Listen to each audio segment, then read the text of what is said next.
Delhi university के regular और NCWEB के वो स्टूडेंट जिनके एडमिशन 2019 में हुए हैं, यानी कि जो हमारे इस दौरान सेकेंड ईयर के 4th सेमेस्टर में हैं, तो अब उनके एग्ज़ाम हमारे पोस्टपोन जो हुए हैं, यानी कि हमारी फाइनल डेट शीट नहीं आई है, तो अभी फ़िलहाल के लिए तो हमारे एग्ज़ाम थोड़े कुछ टाइम के लिए तो पोस्टपोन हुए। तो उसका जो पूरा इशू है, तो चलिए हम डिस्कस करते हैं आज की इस वीडियो में। तो ये जो इशू है आज क्लियर हो जाएगा। तो देखिएगा यहाँ पर जो है देख सकते हो, ये नोटिफिकेशन रिलीज़ करा था दिल्ली यूनिवर्सिटी ने 19 अप्रैल 2021 को, और इस नोटिफिकेशन में पेज नंबर 2 पे जब आप देखोगे तो आपको ये देखने के लिए मिलेगा। तो देखिएगा दोस्तों, यहाँ पर साफ साफ लिखा हुआ है the examinations for CBCS LOCF, यानी कि देखिएगा CBCS के स्थान पे अब LOCF आ चुका है। ठीक है, उसमें आपको ज़्यादा टेंशन नहीं लेनी है। तो कह रहे हैं कि जो हमारे CBCS LOCF के स्टूडेंट हैं जिनके एडमिशन 2019 के अंतर्गत हुए हैं, ठीक है, दिल्ली यूनिवर्सिटी के अंदर, जो हमारे इस दौरान 4th सेमेस्टर के रेगुलर और एनसीवेब के स्टूडेंट हैं, ठीक है, और इसी के साथ साथ देखिएगा यहाँ पर एसओएल भी मेंशन करा है। ध्यान रखिएगा, यहाँ पर एसओएल भी मेंशन करा है। ये दिल्ली यूनिवर्सिटी की जो हमारी ऑफिशियल वेबसाइट है, वहाँ पे ये नोटिफिकेशन रिलीज करा गया है। उसका नोटिफिकेशन का डाउनलोड करने का डायरेक्ट लिंक वेबसाइट का आपको इस वीडियो के डिस्क्रिप्शन में प्रोवाइड करवा दूंगा। तो देखिएगा, एसओएल के 3rd सेमेस्टर के एग्जाम अभी हुए हैं आपके मार्च के अंदर हुए हैं, ठीक है, लेकिन ये हमारे 4th सेमेस्टर के एग्जाम जो हमारे रेगुलर और एनसीवेब के स्टूडेंट हैं उनके, मुझे लगता है या तो इसलिए ये रोक रहे हैं कि एसओएल के साथ हमारा एक मतलब कि एक प्रकार से संतुलन बन जाए, क्योंकि फिर एसओएल के स्टूडेंटों के एग्जाम काफी बाद में होंगे, क्योंकि उनके एग्जाम तो मार्च में हुए हैं। तो इन्होंने बहाना दे दिया कोरोना का, क्योंकि भाई अगर ऐसी बात थी तो फिर इसमें ये एसओएल ना लिखते, क्योंकि भाई एसओएल के तो एग्जाम अभी हुए हैं, ठीक है, और उनके साथ अगर हमारे रेगुलर और एनसीवेब के स्टूडेंटों के एग्जाम लेंगे तो ये तो सरासर नाइंसाफी होगी, क्योंकि उनकी तो पढ़ाई हो भी चुकी है, एसओएल की तो बच्चों की अभी तो पढ़ाई स्टार्ट हुई है। तो ये एक मेजर इशू है। लेकिन मैंने आपको बताया कि एसओएल के बच्चों के समान धरातल पे लाने के लिए दिल्ली यूनिवर्सिटी ने डिसीजन लिया होगा कि रेगुलर और एनसीवेब के स्टूडेंटों के भी हम एग्जाम जो हैं एसओएल यानी कि सभी स्टूडेंटों के एग्जाम एक साथ करा लेंगे, जिसमें हमारे एग्जाम की पेपर कॉस्ट भी बच जाएगी, क्वेश्चन पेपर का और शेड्यूल वगैरह भी बच जाएगा। जैसा कि आपको पता होगा कि क्वेश्चन पेपर हमारा सेम ही आता है एसओएल, एनसीवेब और रेगुलर का,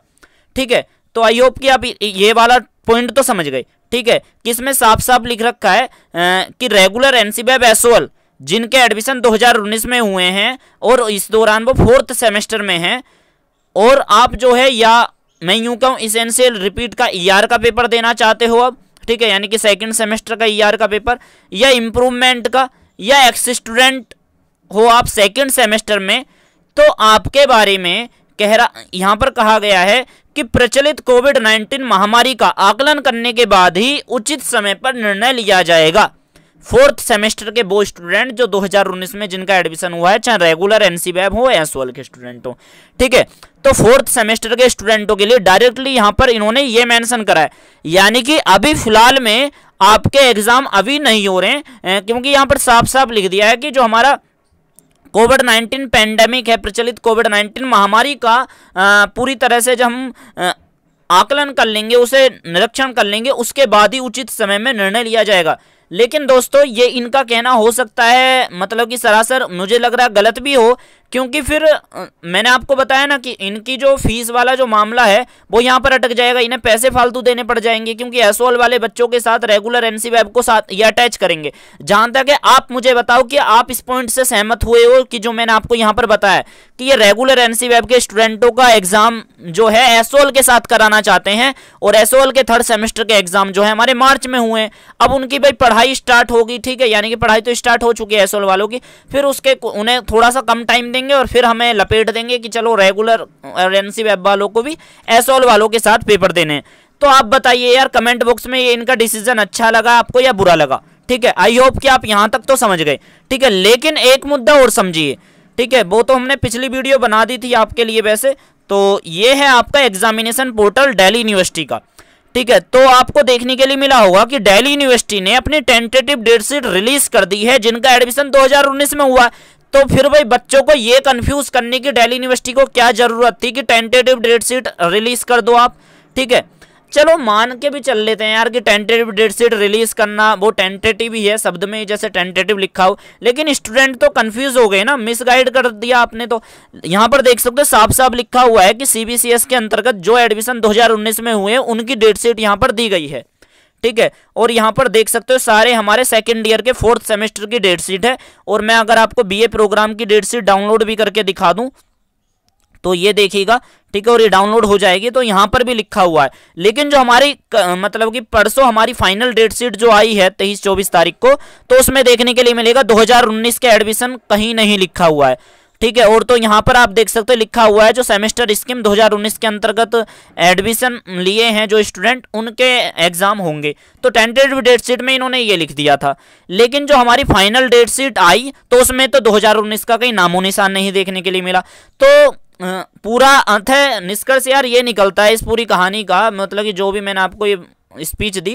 कि यार अभी हमारे फिलहाल के लिए एग्जाम थोड़े समय के लिए पोस्टपोन कर दिए हैं। और वो क्यों करे हैं, और दिल्ली यूनिवर्सिटी ने साफ साफ क्यों नहीं लिखा कि हम एसओएल के साथ आपके एग्जाम कराएंगे, क्योंकि देखिए भाई एसओएल वाले बच्चे भी हमारी इस वीडियो को देख रहे होंगे अब। तो आप खुद सोचिए कि एसओएल के एग्जाम तो हमारे अब हुए हैं, ठीक है, अब उनकी पूरी पढ़ाई होगी। तो भाई सीधी सी बात है कि ऑनलाइन एग्जाम हो रहा है, तो बार बार कोई भी यूनिवर्सिटी नहीं चाहेगी कि हमारे जो है किसी मतलब कि अदर फिर हमारे एक बार एग्जाम होने के बाद फिर हमें कुछ बच्चों के लिए अलग से पेपर, अलग से पूरा शेड्यूल, अलग से दिमाग खर्च लगाना पड़े, क्योंकि कोरोना के हालात वैसे बदल रहे हैं और एग्जामिनेशन मतलब कि जो हमारा डिपार्टमेंट है दिल्ली यूनिवर्सिटी का उसमें वैसे भी कोविड-19 मरीज बन गए होंगे हमारे जो मतलब कि टीचर्स वगैरह हैं, प्रोफेसर। तो यार यही है सारी चीज, स्टाफ कम हो गया होगा तो वो नहीं चाहेंगे कि हमें डबल मेहनत करनी पड़े ऐसे कोरोना के दौर में। तो आई होप कि जिस पॉइंट को मैं यहाँ पर आपको समझाना चाहता हूँ, अंडरस्टैंड करवाना चाहता हूँ, वो आप अच्छी तरह से समझ गए होगे। तो अंत में कहने का मतलब यही है कि अभी फिलहाल के लिए आपके एग्जाम पोस्टपोन कर दिए हैं, लेकिन पोस्टपोन शब्द का दिल्ली यूनिवर्सिटी ने ऐसा कोई यहाँ पर मतलब कि कोई शब्द का इस्तेमाल नहीं करा है, बट साफ साफ लिख दिया है जो सेकंड ईयर के 4th सेमेस्टर के वो स्टूडेंट जिनका 2019 में एडमिशन हुआ है। हम तो सोच रहे थे रेगुलर और एनसीबीएफ के स्टूडेंटों के ये एग्जाम अभी नहीं हो रहे हैं, ठीक है, एसओएल के तो एग्जाम अभी हो ही नहीं सकते, वो तो सीधी सी बात है, ठीक है, हमने तो ये सोचा था। लेकिन यहाँ पे तो साफ साफ इन्होंने लिख दिया कि रेगुलर एनसीबीएफ और एसओएल के रिगार्डिंग तो बता दूं, एसओएल की तो टेंटेटिव डेट शीट रिलीज नहीं करी गई थी, केवल रेगुलर एनसीबीएफ की डेट शीट रिलीज करी गई थी टेंटेटिव। एसओएल की तो करी भी नहीं जा सकती क्योंकि एग्जाम अभी खत्म हुए हैं 3rd सेमेस्टर के। तो ठीक है, तो यही था आज की इस वीडियो में कि आपके एग्जाम जो है फिलहाल के लिए एग्जाम पोस्टपोन कर दिए हैं। और दिल्ली यूनिवर्सिटी की जो नियति है, और या मैं यूं कहूं नियत जो है वो किस प्रकार की है, इस प्रकार से मान लो कि दिल्ली यूनिवर्सिटी अपना वित्त जोखिम झेलने के स्थिति में नहीं है, हम यूं कह सकते हैं डायरेक्टली। और दिल्ली यूनिवर्सिटी रेगुलर और एनसीबीएफ के भी हमारे एग्जाम एसओएल बच्चों के साथ ही जुड़वा देंगे। तो यार यही है, आपका निष्कर्ष क्या निकलता है इस पूरे शेड्यूल स्ट्रक्चर को समझने के बाद, तो कमेंट बॉक्स में यार करके बताना। और हमारे इस चैनल को अगर आपने सब्सक्राइब नहीं कराया तो दोस्तों सब्सक्राइब कर देना। दिल्ली यूनिवर्सिटी के रेगुलर और खासतौर से एनसीबीएफ और एसओएल के स्टूडेंटों के लिए बहुत ही चैनल हेल्पफुल रहेगा। यार देखता हूं कि दिल्ली यूनिवर्सिटी के वो स्टूडेंट जो हमारी वीडियो देखते हैं वो अक्सर उन्होंने चैनल सब्सक्राइब नहीं कर रखा है, तो किसी भी अपडेट के लिए आप हमारे इस चैनल को सब्सक्राइब करना ना भूलें। वैसे मैं पहले बोलता नहीं था चैनल सब्सक्राइब करने के लिए, लेकिन कह रहा हूँ यार कर दोगे तो आपको ज़्यादा बेनिफिट रहेगा। तो मिलते हैं ऐसी किसी नेक्स्ट वीडियो में, और जैसे ही 4th सेमेस्टर के रिगार्डिंग कोई भी अपडेट आएगा आपको सबसे पहले इत्तला कर दिया जाएगा। तो आप हमारे इस चैनल से जुड़े रहिएगा। Thank you so much video को लाइक करने के लिए, शेयर करने के लिए, थैंक यू सो मच।